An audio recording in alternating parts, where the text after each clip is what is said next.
Bonjour, je m'appelle Gaël Morel pour l'émission The Cinema Show pour Radio Campus Montpellier. Can she be late for her Pardonnez-moi d'interrompre un instant la musique, mais nous avons un invité de marque que j'aimerais accueillir comme il se doit. Aujourd'hui, nous accueillons Gaël Morel de retour au cinéma, 7 ans après Prendre le large. Bonsoir Gaël, comment allez-vous? Ça va bien, ça fait longtemps oui que j'avais pas fait de film de cinéma, mais j'avais fait un téléfilm et un documentaire, dont une partie était tournée à Montpellier d'ailleurs, qui s'appelait Famille Tumoet. C'est ça, bah, là on va en parler. Bon, ouais, non, eu attendre 7 ans, on revoit un de vos films au cinéma, car après 2 projets télévisés, Famille Tumoet en 2020 et Constance aux Enfers en 2023, êtes-vous content de revenir en salle avec Vivre, Mourir, Renaître? Ah, évidemment, je suis très content de revenir en salle et je pense que je m'étais beaucoup épuisé sur Prendre le large. C'était un film qui a été très long à monter financièrement et j'y ai laissé des plumes. J'ai mis du temps pour celui qui allait suivre et j'ai eu envie de faire autre chose tout en restant dans mon domaine. Donc j'ai eu envie de faire un documentaire qui s'appelait Famille Tumoet et un téléfilm qu'on m'a proposé de réaliser qui était assez loin de moi. Et c'est ça qui m'a plu, qui était une fantaisie policière et ça m'a permis de prendre à la fois de la distance et puis je sais pas de me reposer un peu, ouais. Vous aviez initialement imaginé ce projet comme un documentaire dans les années 1990. Pourquoi avez-vous choisi la fiction pour aborder l'arrivée du sida? Alors, c'est vrai que j'ai d'abord pensé à un documentaire, mais le film c'est pas sur l'arrivée du sida, c'est plutôt sur l'arrivée des trithérapies, non, c'est parce qu'en fait le documentaire, quand j'ai rencontré les témoins, les gens qui auraient pu témoigner dans mon documentaire, c'était pour témoigner du fait d'avoir été fauché très jeune par la maladie, de s'être conditionné à mourir et finalement d'avoir été sauvé par la trithérapie, d'être encore vivant aujourd'hui. Donc en fait je me suis retrouvé face à des gens qui avaient au minimum 50 ans et au maximum 75 ans par exemple et quand ils me parlaient de tout ça, je trouvais que c'était des gens matures ou des personnes âgées qui me parlaient d'une maladie chronique. Ça rendait pas du tout compte de ce qu'avait été le sida, de ce que ça avait été qu'être jeune et être condamné à mourir très jeune. Et je me suis dit qu'il y a que la fiction qui pouvait rendre compte de ça, quoi, de cette sensation de gâchis qu'on peut avoir et d'injustice quand on est au summum de sa forme, de sa sensualité, du désir pour la vie et d'être d'un seul coup condamné, en tout cas à penser à la mort, à défaut de mourir. Vivre, Mourir, Renaître, traite d'amour et de vie malgré le sida. Votre film est-il un message d'espoir ou un hommage aux victimes de cette maladie? Alors je pense que le film c'est à la fois un hommage aux personnes qui sont tombées avec ce virus et c'est aussi pour moi c'est un message d'espoir, c'est un film qui est adressé aussi aux séropositifs nombreux aujourd'hui et un film qui pour la première fois le représente comme des héros qui gagnent à la fin, parce que la plupart des films qui abordent le sida comme élément dramatique le font à l'époque des années 80 et généralement les films s'arrêtaient là où commence le mien. Donc évidemment ces personnages séropositifs étaient condamnés à mourir. Je crois que c'est un des rares films qui montre qu'il y a un futur tout à fait possible, tout à fait joyeux et lumineux pour eux aussi. Et donc voilà, je voulais que ce soit des héros positifs. Pas mal. Avec votre chef opérateur David Champil, si je ne me trompe pas, vous vouliez que vos 3 personnages aient le même poids à l'écran. Ce choix a-t-il compliqué la mise en scène?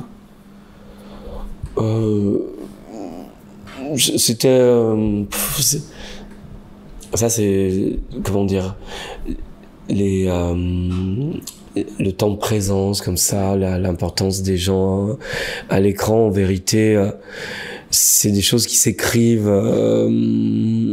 à chaque étape du film. Je suis pas certain qu'au scénario il y avait la même présence de chacun. Je suis pas certain qu'au tournage il y avait la même présence de certains, mais en tout cas au montage on a essayé d'équilibrer ça. Donc un film il s'écrit au fur et à mesure de sa fabrication. Et en tout cas, moi, c'est comme ça que je le vois. Ça m'intéresserait pas du tout de faire un storyboard et de monter des plans de storyboard entre eux, de les tourner, puis de les monter comme ils ont été dessinés avant même d'avoir été tournés, quoi. Pour moi, un film, ça doit être bousculé par la vie, par ce qu'il va raconter finalement et qu'on n'avait pas imaginé. Et que des fois, il faut savoir vraiment regarder ce qu'on est en train de faire ou de ce qui est en train de se faire pour accueillir vraiment le film. Enfin, je sais pas comment dire, mais entre le désir du scénario, comme ça, de raconter une histoire, et puis le film final, moi, j'essaie toujours d'avoir des plus-values apportées par la préparation, apportées par le tournage, par le montage, par la post-production. Autrement, ce serait terriblement ennuyeux, pour moi en tout cas. J'imagine. Vous avez souvent coécrit avec notre scénariste. Comment s'est passée votre première collaboration avec Laurette Polmans? Et avez-vous une méthode particulière pour écrire en duo? Moi, j'aime bien écrire avec quelqu'un. Même si j'écris un scénario tout seul, j'aime bien le repasser, le repasser à la lecture d'une autre personne, ouais. Et avec Laurette, on avait écrit un scénario qu'on n'a pas tourné, et on avait beaucoup aimé le travail qu'on avait fait ensemble. Et on était quand même un peu dégoûtés de pas avoir pu faire ce film, donc quand je lui ai proposé ce projet-là, elle est venue tout de suite. Et puis je trouve qu'elle a beaucoup de talent pour les personnages féminins. Moi, j'ai aimé son travail dans La Belle Saison, ce qu'elle avait écrit pour Corsini. Et je trouvais que c'est un film de Catherine très doux, très sensuel. Et donc, j'en imputais quand même ces aspects-là à sa scénariste, entre autres. Évidemment, il y a le talent de Catherine, mais je me disais que sa scénariste était vachement intéressante. Donc, après, on travaille, moi, j'aime pas écrire avec quelqu'un, dans le sens où on se voit et on écrit. Moi, quand j'écris avec quelqu'un, on discute, on donne plein d'idées, on prend des notes, mais il faut que ça aille aussi vite que la pensée, quoi. Mais je peux pas supporter d'écrire avec quelqu'un d'une façon laborieuse, faire des phrases et tout ça. Donc chacun de notre côté, on écrivait nos scènes, on se les envoyait, et quand on se revoyait, on discutait des scènes entre nous. Et voilà, quoi. C'est un peu ma méthode de travail au niveau d'écriture. Je voulais savoir comment s'est déroulé le casting des 3 comédiens principaux de votre film. Alors, pour moi, c'était vraiment un trio, et ce trio était un personnage. C'est-à-dire comme une chimère, quoi. C'est-à-dire un personnage composé de trois corps, quoi. Et donc j'ai pas pensé, tiens, je veux cet acteur, et puis une fois que je l'aurai, je veux celui-ci, et puis je pensais des trios, quoi. Et avec ma directrice de casting, on discutait beaucoup en regardant les photos, en voyant des films, en voyant des extraits de films avec eux, ce que ça donnerait. Et quand on était sûr de ce trio-là, on a commencé à contacter. Le premier qui a été contacté, c'est Victor. Et Victor a été d'un enthousiasme fou. Et moi, je connaissais pas quand il a apparu. Je connaissais pas, on s'était jamais rencontrés. Et quand il a apparu, j'ai tout de suite su que je voulais absolument travailler avec lui. Et lui avait vraiment le désir aussi qu'on se rencontre. Donc c'est un peu comme une évidence. Et après les autres, Théo évidemment aussi. Mais ce que je veux dire, c'est que quand je les rencontre, moi je fais pas d'essai, je fais pas de ce qu'on appelle un casting. Je les invite boire un café, un verre, et quand ils arrivent, je les vois marcher, on parle ensemble, je vois leur regard. S'il fait beau, je vois le soleil sur leur peau. S'il fait mauvais, je vois comment ils prennent la lumière quand elle est pas très belle. Et on discute, on parle. Et puis après, le plus important, c'est de savoir si j'ai envie de passer du temps avec eux plus de temps ou pas. Et à l'issue de ce rendez-vous, on a bu un verre, j'envoie le scénario. Et pour moi, ça a valeur d'engagement. Donc après, j'attends qu'ils me donnent leur accord. Et c'est comme ça, je fais jamais passer de casting, jamais d'essai. Je pense pas qu'il y ait de bons acteurs ou de mauvais acteurs. Je pense que si un acteur a été bon une fois dans sa vie, je vois pas pourquoi il le serait pas avec moi. Et si la personne que j'ai en face de moi est géniale, je vois pas pourquoi elle serait mauvaise devant les caméras, quoi. Alors, pour avoir fait de la photographie la passion du personnage de Victor Belmondo, est-ce que c'est une réflexion sur l'art et la capture de l'instant? Il y a un peu de la volonté de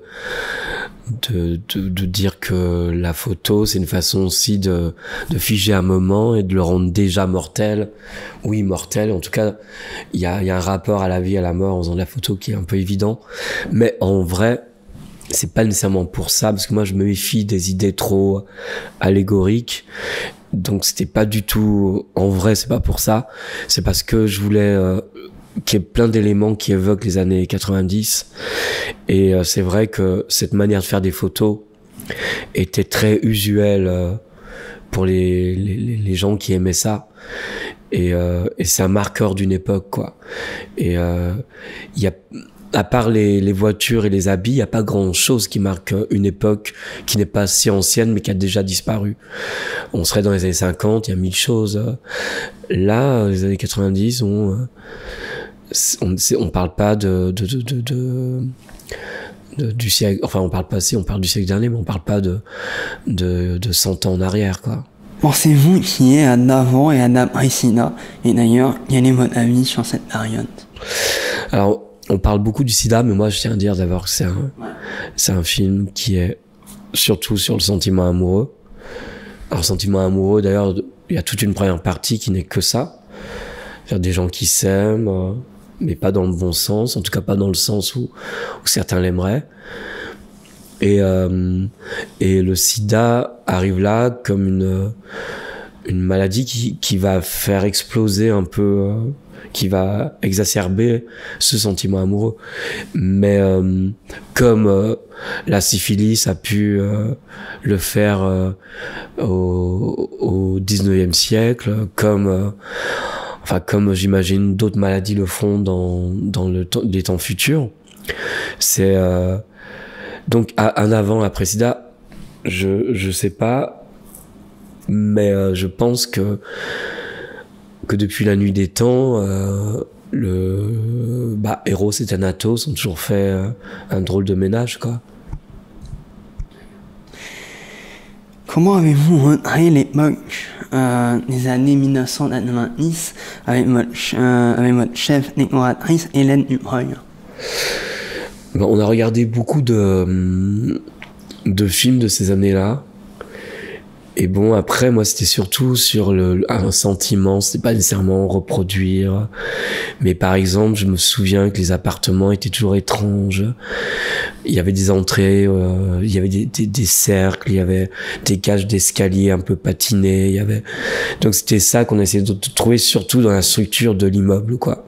Où habitent Emma et Samy, et où Cyril a logé son labo de photo. Ouais. D'accord. Et d'ailleurs, quelles œuvres vous ont influencé pour vivre, mourir, renaître? Après, je me méfie toujours des influences, mais je sais qu'il y a des films comme ça un peu phares, c'est-à-dire j'aime bien garder 2-3 films en tête chaque fois que je fais des films. Et comme là, je voulais vraiment faire un mélo, donc c'était vraiment la volonté de faire un mélo. Je pensais beaucoup à Manchester by the Sea, Brokeback Mountain. Voilà, donc pour vous dire à quel point pour moi l'amour était vraiment plus le centre du film et son cœur battant plutôt que le sida. Avez-vous déjà un nouveau projet? Et si oui, sera-t-il dans le cinéma ou dans la télévision? Non, là j'ai pas de projet. Après évidemment on a des projets, mais disons que j'ai pas encore le désir de mon prochain projet. Voilà. On termine toujours par la même question dans le cinéma show. Cette question est la suivante. Quel est le dernier film au cinéma ou même à la maison qui vous a marqué? Alors, à la maison et au cinéma. Au cinéma, j'ai absolument adoré Emilia Pérez, parce que je trouve que c'est un film euphorisant, au-delà de ce qu'il raconte. Et c'est un film qui a une telle croyance dans le cinéma que quand on aime le cinéma, mais dans sa trivialité même, pas nécessairement la pureté du cinéma, mais quand on aime le cinéma dans sa trivialité, dans son aspect presque fête foraine, c'est vraiment un film incroyable. Et on a beaucoup parlé, on n'a pas assez parlé de Zoé Saldana, qui est épatante dans le film, absolument épatante.